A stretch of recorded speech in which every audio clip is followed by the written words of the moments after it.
नमस्कार साथियों, कैसे हैं आप सभी। तो चलिए, लास्ट क्लास में हम लोगों ने साउथ अमेरिका के बारे में कुछ बातें की थी और साउथ अमेरिका को पॉलिटिकल बाउंड्रीज वगैरह को समझा था और थोड़ा सा इंट्रो देखा था और ये देखा था कि कितने पार्ट में भौगोलिक रूप से कितने भागों में वर्गीकृत किया गया है। तो कुल मिलाकर अगर बात कहें कि साउथ अमेरिका या दक्षिण अमेरिका महाद्वीप को भौगोलिक रूप से 4 भागों में वर्गीकृत किया गया है। पश्चिम का तटीय पट्टी, जिसे हम कह सकते हैं कि पश्चिमी तटीय क्षेत्र या पश्चिमी तटीय मैदान या पश्चिमी तटीय पट्टी। उसके बाद दूसरा जो क्षेत्र है वो है पश्चिमी पर्वतीय क्षेत्र, जिसका संबंध है एंडीज पर्वत के साथ में। फिर मध्यवर्ती मैदानी क्षेत्र है और इसके साथ साथ पूरब की उच्च भूमियों वाला क्षेत्र है। तो 4 भाग हैं। आज बात करेंगे इन सब के बारे में, तो इन्हें धीरे धीरे डेवलप करेंगे चारों क्षेत्रों को, जो 4 अलग अलग भागों में हमने वर्गीकृत किया है। तो ये एंडीज पर्वत का क्षेत्र है, आप देख सकते हैं ये एंडीज पर्वतीय क्षेत्र है। इस एंडीज पर्वतीय क्षेत्र के पश्चिम में कहां पर, तो एंडीज पर्वत के जो पश्चिम का क्षेत्र है, जिसे हम कह रहे हैं क्या, पश्चिमी मैदान या पश्चिमी तटीय मैदान या पश्चिमी तटीय पट्टी का क्षेत्र है। तो कल डायग्राम मैंने बना दिया था और डायग्राम में बना करके आप लोगों ने उसे लोकेट कर लिया होगा सारी लोकेशन को। आज सबके बारे में समझते हैं, हम लोग समझने का प्रयास करते हैं। तो जो पहला क्षेत्र था वो था पश्चिमी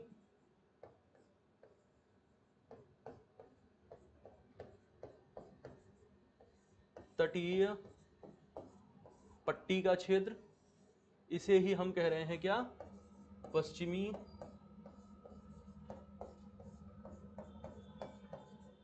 तटीय मैदान।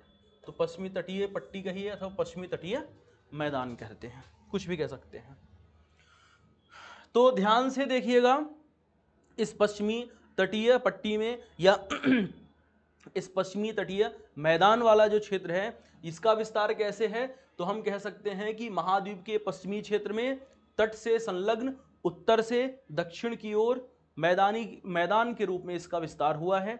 और इस क्षेत्र में कहां पर, तो आप देख सकते हैं कि पेरू और चिली की सीमा पर, इस स्थान पर आप ध्यान से देखिएगा, तो इस स्थान पर इस पश्चिमी तटीय पट्टी में इस पूरे के पूरे क्षेत्र में एक डेजर्ट का विकास हुआ है, जिस डेजर्ट का नाम है अटाकामा का मरुस्थल। यह है अटाकामा डेजर्ट।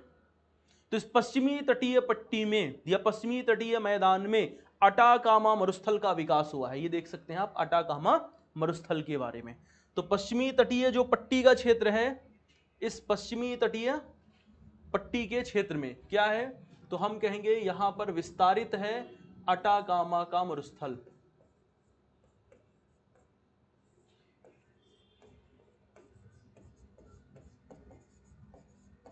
अटाकामा का मरुस्थल इस स्थान पर विस्तारित है। मैंने आपको बताया होगा कि इस क्षेत्र में जब समुद्र विज्ञान पढ़ रहे थे तब मैंने आपको बताया था कि इस क्षेत्र में एक ठंडी जलधारा का प्रभाव होता है, जिसे कहते हैं पेरूवियन जलधारा। तो इस स्थान पर एक पेरूवियन जलधारा का विकास है, जो कि एक ठंडी जलधारा है। और हमने ये भी पढ़ा है कि महाद्वीप के पश्चिमी तटीय क्षेत्र में उष्णकटिबंधीय क्षेत्रों में 10 डिग्री से 30 डिग्री अक्षांशों के मध्य ठंडी जलधारा के प्रभाव के कारण क्या हो रहा है, तो मरुस्थल का विकास हो जाता है। एक कारण है, ऐसे बहुत से कारण होते हैं और उन सम्मिलित कारकों के प्रभाव से ऐसे क्षेत्र का विकास होता है, जिनकी चर्चा हम लोग कर चुके हैं ऑलरेडी। तो यहां पर सिर्फ लोकेशन की अब बात कर रहे हैं हम लोग, सिद्धांतों को हम पहले पढ़ चुके हैं। तो अटाकामा का मरुस्थल विस्तारित है और ये अटाकामा का मरुस्थल क्या है, तो अटाकामा का मरुस्थल विश्व का शुष्कतम मरुस्थल है। तो पहली बात जो इसके बारे में ध्यान रखनी है, क्या ध्यान रखनी है, कि ये जो है तो विश्व का कैसा मरुस्थल है,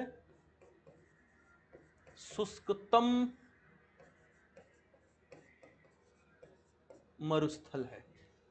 हम ये जानते हैं कि जो उष्णकटिबंधीय क्षेत्र हैं और उष्णकटिबंधीय क्षेत्रों में कहां पर, तो 10 डिग्री से लेकर के 30 डिग्री तक का जो क्षेत्र होता है, इस क्षेत्र में उष्णकटिबंधीय चूंकि क्षेत्र है, तो उष्णकटिबंधीय क्षेत्रों में व्यापारिक पवनों का प्रभाव वर्षभर होता है।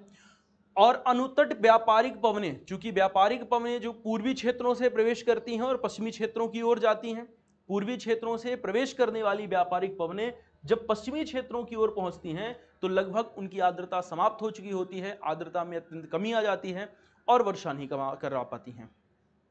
दूसरा एक बड़ा कारण होता है कि इन क्षेत्रों में ठंडी जलधारा रहती है, तो क्षेत्रीय प्रभाव के कारण भी वर्ष भर होने वाली वार्षिक वर्षा है तो औसत वार्षिक वर्षा की मात्रा 25 सेंटीमीटर अथवा उससे कम हो जाती है और मरुस्थल का विकास हो जाता है। तो ये सम्मिलित कारक मिलकर के इस स्थान पर एक मरुस्थल बनाते हैं और इस मरुस्थल को कहा जाता है अटाकामा का मरुस्थल, और ये विश्व का शुष्कतम मरुस्थल है।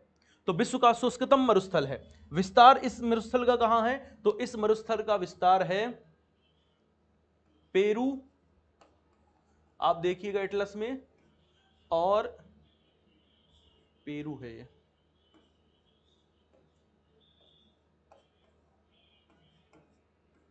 और साथ साथ कहां है? तो चिली। तो पेरू और चिली में इसका विस्तार हुआ है। पॉलिटिकल मैप में आप जाइए और चिली के समीप देखिए एक स्थान होगा, उसका नाम है अरिका। देखिए जरा, एक स्थान है, उस स्थान का नाम है अरिका। कहां देखना है? तो अरिका देखना है, पॉलिटिकल वाले मैप में चिली में जाकर के देखना है। अरिका विश्व का शुष्कतम स्थल है। तो अरिका के बारे में क्या ध्यान रखना है? पहली बात तो ये विश्व का शुष्कतम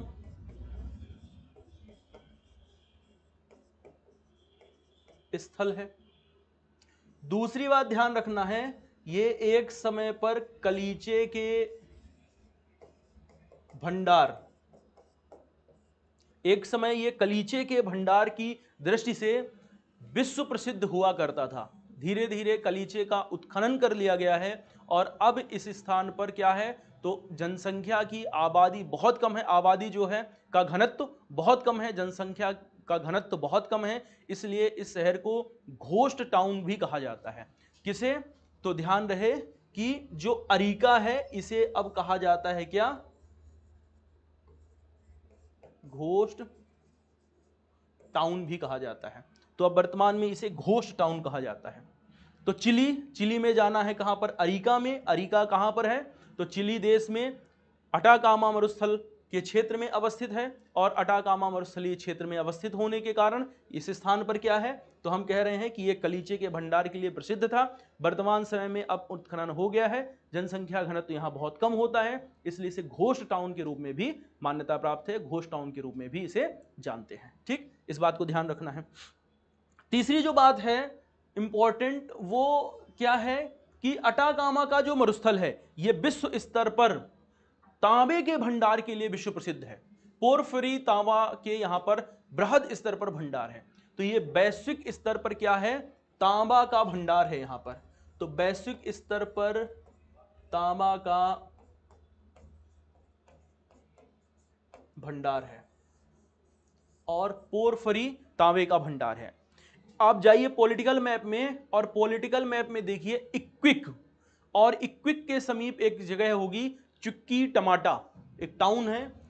कहां पर? एक शहर देखना है आपको, इस शहर का नाम है इक्विक, और इक्विक के पास, इक्विक नहीं बल्कि इक्विक के पास में है क्या?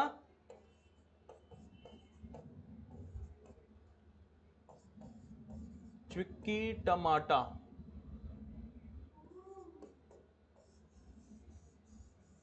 देखिए पॉलिटिकल मैप में आप जाकर देखिए चुक्की टमाटा। चुक्की टमाटा में तांबे के सबसे बड़े भंडार हैं और इसे विश्व की तांबा राजधानी के रूप में जाना जाता है। तो चुक्की टमाटा में क्या है? यहां पर तांबे का भंडार है, तांबा का बृहद भंडार है, और इसे विश्व की तांबा राजधानी भी कहा जाता है। तो विश्व की तांबा राजधानी के रूप में इसे जाना जाता है। ठीक है, तो हमने देखा अटाकामा डेजर्ट के बारे में। अटाकामा डेजर्ट का विकास कहां पर हुआ है?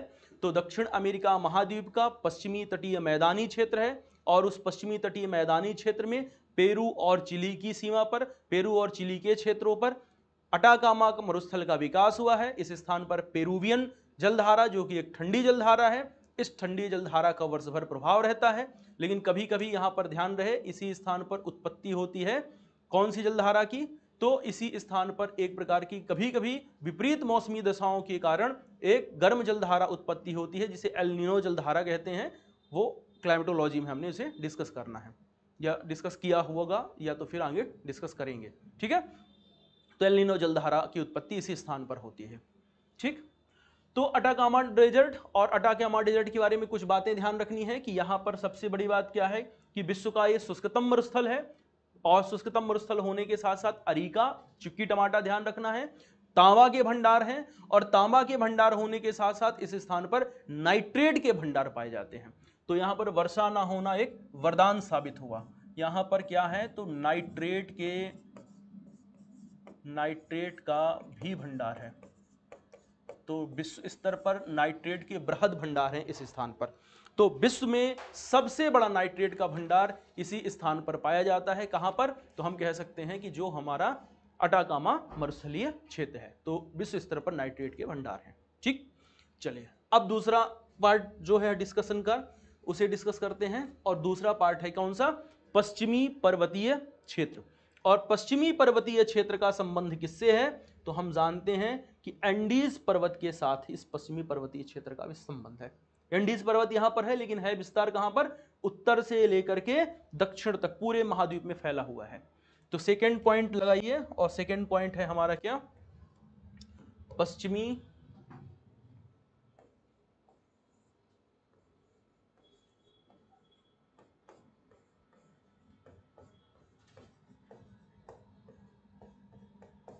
पर्वतीय क्षेत्र।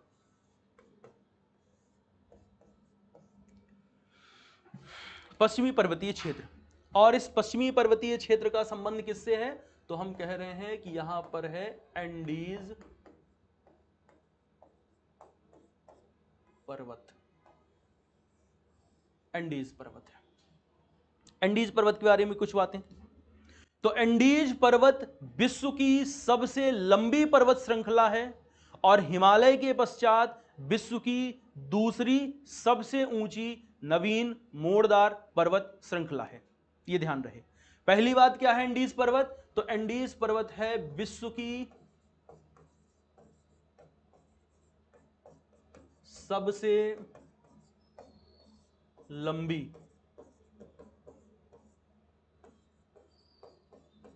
पर्वत श्रृंखला, विश्व की सबसे लंबी पर्वत श्रृंखला है। और दूसरी बात क्या ध्यान रखनी है, दूसरी बात ये हिमालय के बाद, हिमालय के बाद विश्व की दूसरी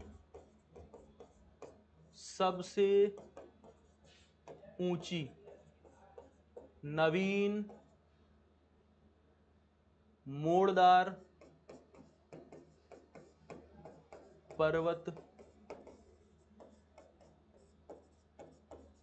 श्रृंखला है।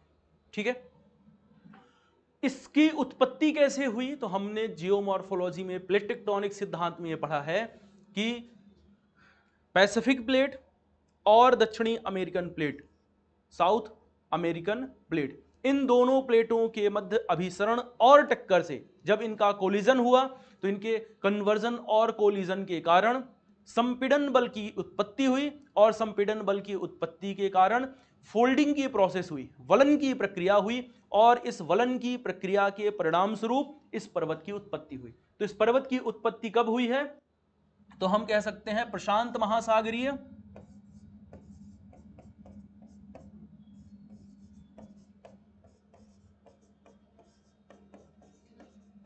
और दक्षिण अमेरिकन प्लेट के अभिसरण व टक्कर से उत्पन्न संपीड़न बल के कारण, वलन की प्रक्रिया के कारण से हुई है। तो वलन की प्रक्रिया, फोल्डिंग प्रोसेस हुई, और वलन की प्रक्रिया के परिणाम स्वरूप, फोल्डिंग प्रोसेस के परिणाम स्वरूप इस पर्वत की अंततः उत्पत्ति हुई। ठीक है, तो पैसिफिक प्लेट, प्रशांत महासागरीय प्लेट और दक्षिणी अमेरिकन प्लेट के मध्य अभिसरण और टक्कर से संपीड़न बल की उत्पत्ति हुई, और संपीड़न बल की उत्पत्ति के कारण वलन की प्रक्रिया हुई, फोल्डिंग की प्रोसेस हुई, और इस फोल्डिंग की प्रोसेस के परिणाम स्वरूप क्या होता है, तो मोड़दार पर्वत के रूप में एंडीज पर्वत की उत्पत्ति हो जाती है। अगर इस पर्वत की बात की जाए तो इस पर्वत का विस्तार, एंडीज पर्वत का के अगर विस्तार की बात करें तो इसका देखिएगा, इस पर्वत का विस्तार किन किन देशों में है, जरा आप लोग मार्क करिए। वेनेजुएला,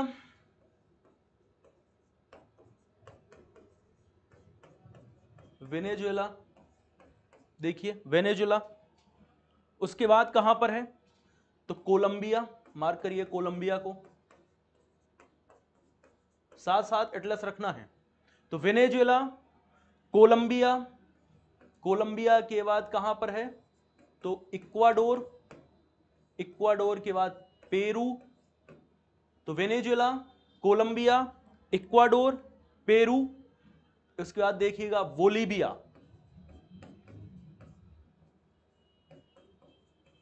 बोलीविया, बोलीविया के बाद देखिए दो देश और हैं, चिली और अर्जेंटीना।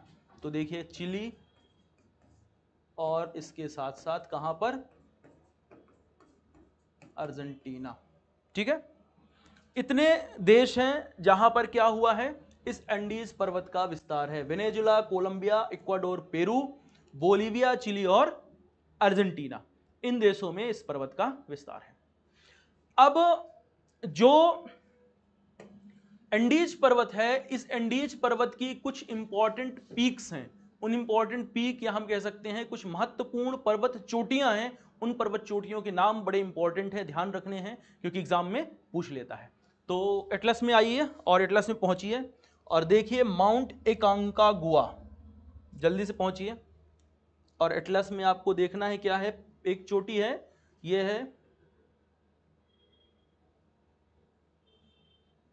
माउंट अकांकागुआ।